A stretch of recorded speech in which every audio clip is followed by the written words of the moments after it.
온천제일교회 성도 여러분, 우리 지난 이틀간 우리가 대속과 칭의에 대한 개념을 우리 함께 나눴었는데요.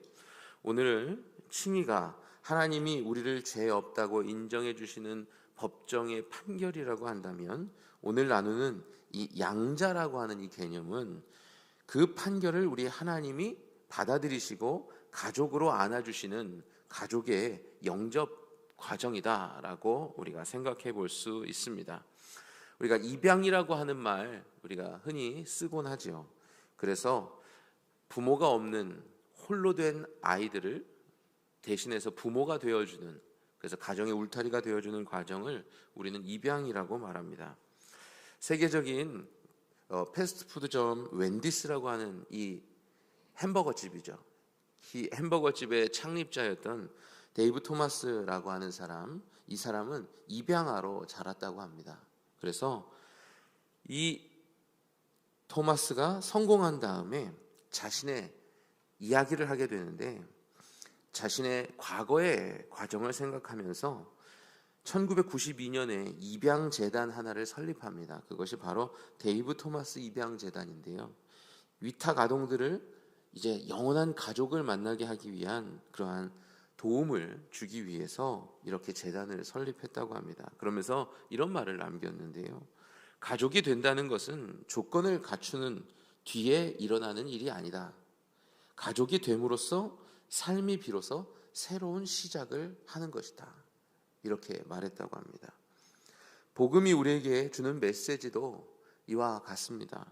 하나님은 우리를 잠시 머물다가 떠나는 방문객 혹은 손님과 같이 여기시는 분이 아니라는 거예요. 우리의 이름을 바꾸시고 자녀라고 부르시는 분이 바로 하나님이시다라고 하는 것입니다. 그래서 우리가 갖고 있었던 해결되지 않는 이 두려움에 사로잡힌 것을 끝내는, 종료시키는 역할을 감당하시기 위해서 우리에게 허락하시는 은혜가 바로 양자라고 하는 것입니다. 이 양자의 은혜는 우리의 기도를 바꿔내고 그리고 우리의 모습을 바꿔낸다라고 하는 것이죠. 여러분, 종과 손님은 왠지 불편합니다. 이제 얼마 안 있으면 설이 되는데, 가족 간에도 부모님이 역귀성 혹은 역귀경을 하게 되시면 어떻게 돼요? 아무리 자녀의 집이라 할지라도 아들의 집에 가면 편해요, 불편해요? 불편하시죠. 주무시고 가시라 그래도 아니다. 그리고 빨리 가시려고 하시잖아요. 마찬가지로 아무리 부모님의 집이라 할지라도 이제 출가해서 오랜 시간 떨어져 있다 보면 가족을 데리고 부모님을 뵈러 가도 그 자리가 약간 서먹서먹하기는 마찬가지입니다. 손님도 이와 같지요. 종도 이와 같습니다. 자기가 마음 둘 곳이 없는 곳에 머물러 있을 때에 눈치를 보게 되어 있는 것입니다. 내가 잘못하면 어떡하지? 내가 이곳에서 불편하면 어떡하지? 나에게 무엇을 주실까? 혹은 이런 것도 주시지 않으면 어떡하지? 늘 근심과 마음의 편하지 않음을 드러낼 수밖에 없는 관계라고 하는 것이죠. 그래서 주인의 손 혹은 그 집을 소유하고 있는 그 주인에게 대처를 매우 긴장감 있게 쳐다보게 될 수밖에 없다는 거예요. 하지만 자녀는 어떻게 보면 그 불편함 속에서도 쉽사리 적응하게 되어 있습니다. 종과 손님과 그리고 부모와 자녀와의 관계에 차이점이 있어요. 그건 바로 곧 예전의 편안함을 회복한다는 것입니다. 그래서 부모님을 바라보면서 명절에 만났던 그 기쁨 속에 잠깐의 어색함은 사라질지라도 그 가운데 다시금 편안함으로 회복하여서 부모님과 함께 편안함을 누리다가 또 헤어질 때 되면 왜 그렇게 서운합니까? 안 가셨으면 좋겠고 안 떠났으면 좋겠고 계속 같이 있었으면 하는 바람도 마음속에 솟아오르는 것을 경험하죠. 저희 아버지는 명절에 가면 30분 컷입니다. 아이들이 넷이다 보니까 명절에 가서 같이 있는 모습들이, 맨 처음에는 우리 어린 자녀들은 할아버지 할머니와 가까워지는 일이 쉽지 않습니다. 그런데 한 30분 있다 보면 이제 익숙해지거든요. 근데 이제 연로하시기 때문에 같이 함께 오랜 시간 있는 것이 쉬지 못하는 문제로 불편해하시는 경우들이 생겨나기 때문에 30분만 되면 저희 아버지 말씀하세요. 안 가냐? 이렇게 말씀하십니다. 그래도 마음 한구석에는 손주를 봐서 기뻐하시고 또 아들을 봤다는 기쁨으로 얼굴 화색이 도는 모습을 저희 아버지를 통해서 봅니다. 그리고 마지막에 떠날 때 이렇게 손을 따뜻하게 잡으면서 아버지 나중에 또 뵙겠습니다 하면서 돌아설 때 끝까지 뒷모습을 바라봐 주시는 부모님의 모습을 보면 그래도 세상 가운데서 어느 곳에 가도 불편함을 겪지만 내 아버지 집에 갔을 땐 참으로 편안하구나, 그 사랑이 느껴진다라는 마음을 또한 경험하게 됩니다. 오늘 이 로마서 본문 8장 15절로 17절의 말씀도 이와 같은 원리를 설명해 주고 있는 거예요. 너희는 다시 무서워하는 종의 영을 받지 아니하고 양자의 영을 받았으므로 우리가 아빠 아버지라 부르짖느니라. 우리를 양자 삼아 주신 하나님께서 우리에게 명칭을, 호칭을 허락하시는 거예요. 뭐라고요? 아빠라고 하는 표현을 허락하신다는 거예요. 아무나 아빠라고 부를 수 없지요. 전혀 모르는 사람이 갑자기 찾아와서 아빠라고 말한다면 여러분 얼마나 당황스러우시겠습니까? 잘못한 것도 없는데 잘못한 것처럼 느껴지기도 하고, 혹은 이 사람이 누군데 나에게 아빠라고 부르나? 라고 하는 의구심을 갖게 되기도 하겠죠. 당시에 유대 어린이들은 아버지라고 부를 때 쓰던 이 친근한 호칭, 그리고 신뢰가 가득한 단어, 이것이 바로 아빠입니다. 하나님은 우리를 관리의 대상으로 보지 않으시고 손님으로 여기지 아니하시고 사랑으로 대하시겠다고 우리에게 이 호칭을 허락하셨다는 거예요.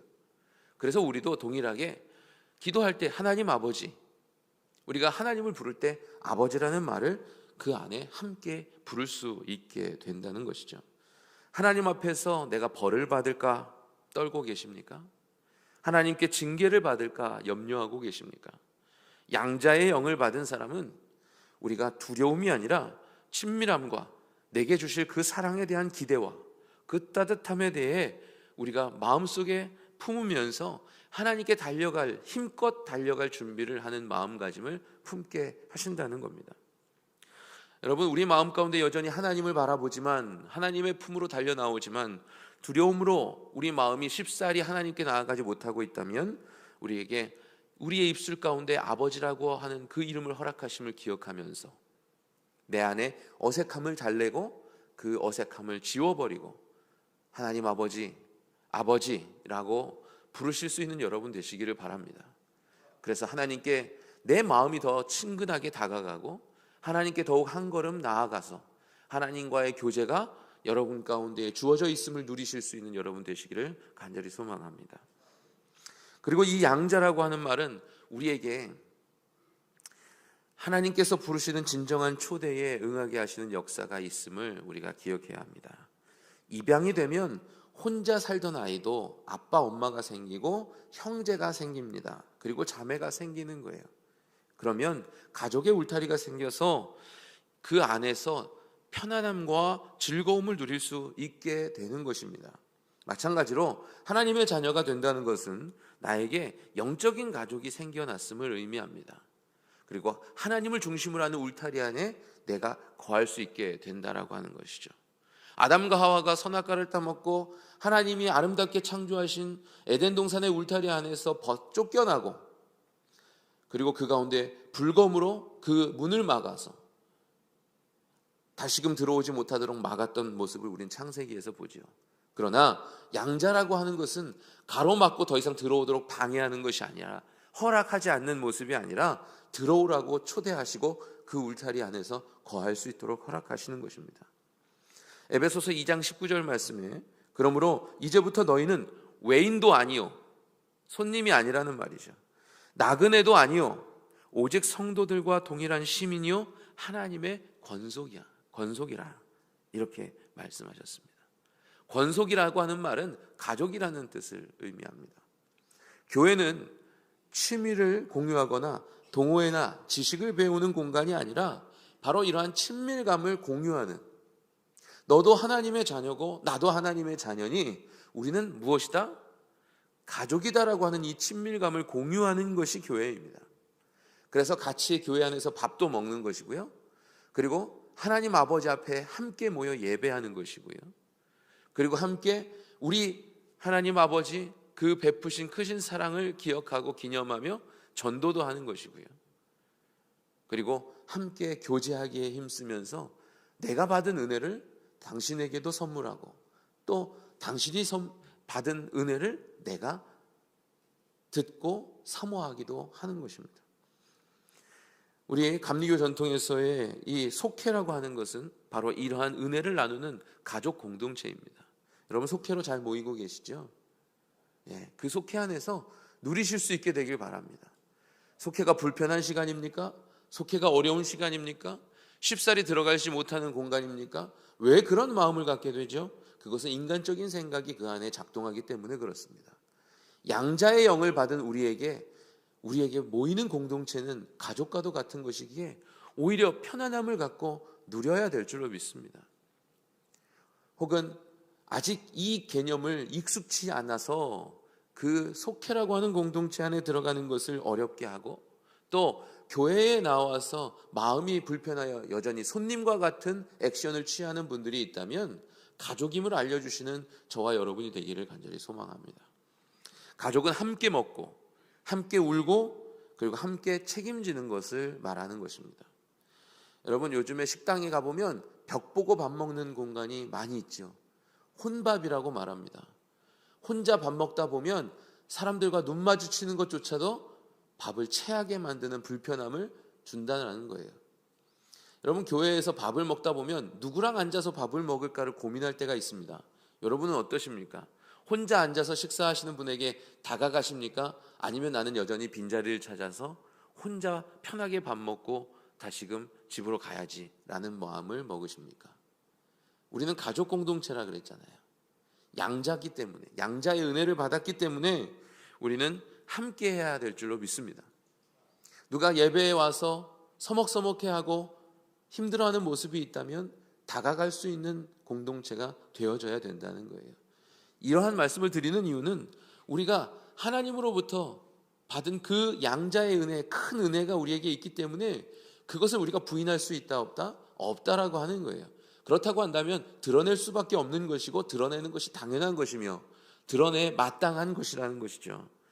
여러분 교회 안에서 구경꾼이 되지 않아야 되고 손님이 되지 않아야 됩니다. 교회를 20년 다니시고 30년 다니신 분도 교회에서 여전히 손님과 같이 신앙생활 하시는 분도 있습니다.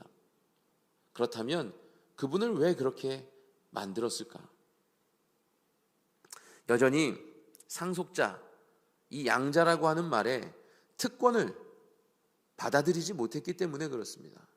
양자라고 하는 것은 아버지의 권세 그리고 아버지의 신분까지도 물려받는 것을 말합니다.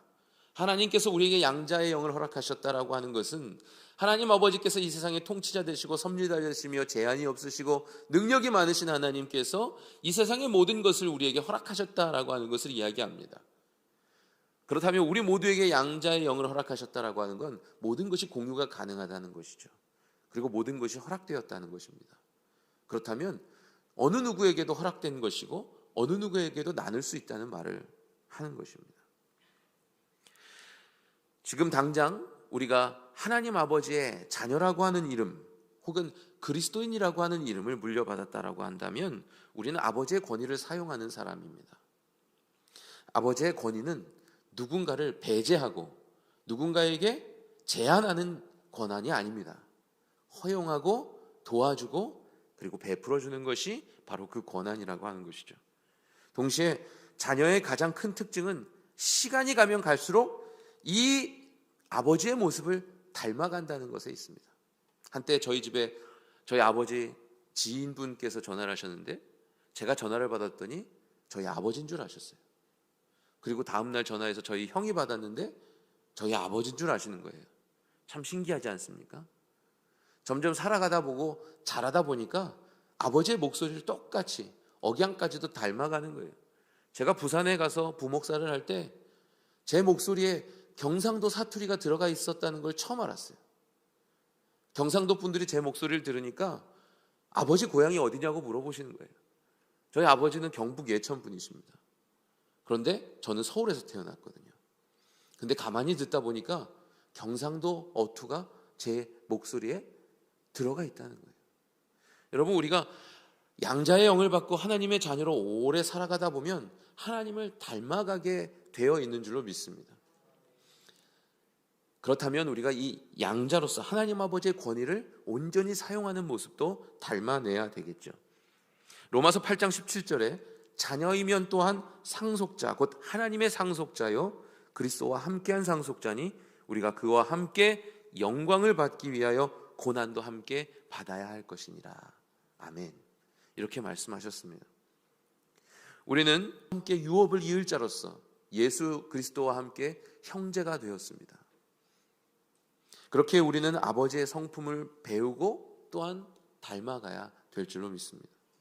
단순히 받는 것에만 익숙한 것이 아니라 베푸는 것에도 익숙한 존재, 그리고 아버지의 기업을 경영하는 데에 있어서 일조해야 하는 사명이 우리에게 있다라고 하는 것이죠. 세상에 거칠게 길들여졌던 기질에만 익숙해져서 세상의 방식대로 하는 것이 아니라 하나님 나라의 방식을 배워가고 행동하는 모습이 우리에게 필요한 줄로 믿습니다. 하나님의 긍휼히 여기심을 닮아가고 하나님의 자비를 닮아가며, 그래서 어떤 이들에게도 따뜻하게 다가가고 그들을 품어줄 수 있는 이러한 삶의 방식이 우리에게 적용될 수 있게 되기를 간절히 소망합니다. 그래서 한 해 한 해 우리의 믿음의 삶을 더해가다 보면 어느새 부드러워지고 허용하게 되고 많은 사람들을 포용할 줄 아는 그러한 마음을 닮아가는 저와 여러분이 되어서 하나님께서 흐뭇해 하시는 모습을 바라볼 수 있게 되기를 간절히 소망합니다. 이번 한 주 여러분 어떻게 살고 계십니까? 하나님의 자녀다운 성품이 내 안에서 드러내고 있는지, 그리고 나도 모르는 사이에 많은 사람들에게 내 모습이 따뜻하고 마치 진정한 그리스도인다운 모습, 하나님의 자녀다운 모습을 드러내고 있는지 우리 스스로를 돌아보면서 그러한 모습이 드러날 수 있기를 하나님께서 나에게 역사하여 달라고 우리가 기도하는 한 주가 되시기를, 그리고 실천하는 한 주가 되시기를 간절히 소망합니다. 기도하겠습니다.